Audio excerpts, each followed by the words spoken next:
You have a small room that you're trying to organize, and so you decide to get rid of the chair and a desk inside your room and replace it with either a lap desk or a bed tray. Now, one of the major differences is that a bed tray doesn't sit on your lap, it sits above your lap, as opposed to a lap desk sits right on your lap. Now, this can be good or bad. When you have a bed tray, if you move a little bit, you're not going to move the bed tray around. If you have a lap desk, as soon as you move, then what's going to happen is that desk is going to move with you.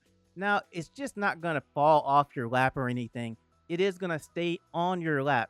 And this one actually stays pretty sturdy and it's pretty comfortable. So a lot of times you'll really feel that it's there, but you know that it's there. Now, in either case, don't jump up without moving the lap desk or the bed tray to the side. Now, the lap desk actually has a little wedge that will keep your laptop on the lap tray without it sliding down. Now, something else to consider is the size of your laptop. The lap desk is good for a 15-inch laptop, and the bed tray can actually hold a 17-inch laptop.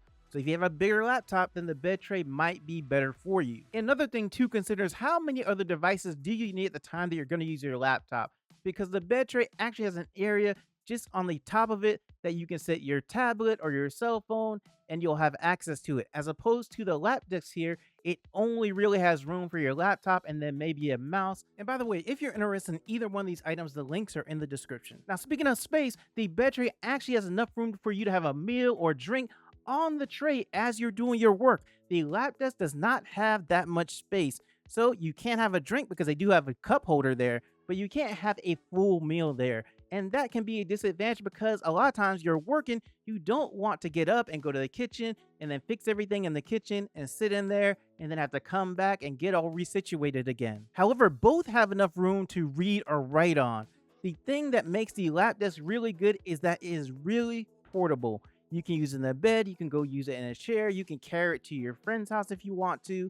You can use it just in a lot of different locations, outside, under a tree, whatever you want to do. As opposed to the bed tray, you can use it in some of those areas, like you might want to use it in the kitchen and set it up there because the legs are pretty sturdy for that.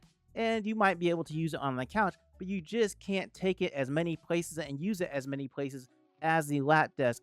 And that is what makes the lap desk really good, is the portability of it and the convenience of it and just how many places you actually can use it. Now, both do have handles. With the bed tray, it has two handles on the side, so the easiest way to pick it up is horizontally by grabbing those two handles and then moving it to wherever you want to move it. As opposed to the lap desk has one handle on the top and it makes it easy to carry it vertically, and so it gives you a lot of different options as to how you carry it. Now, the lap desk is a little bit lighter than the bed tray, but they're both under 3 pounds, so they're both pretty light to carry. Now, they're both easy to store, but the bed tray has foldable legs to make it really thin and able to be stored a few more places. Now, this is not the only video I have about organizing a small room. I have this video about folding shelves that will help you make more room as well, and you can watch that video right here.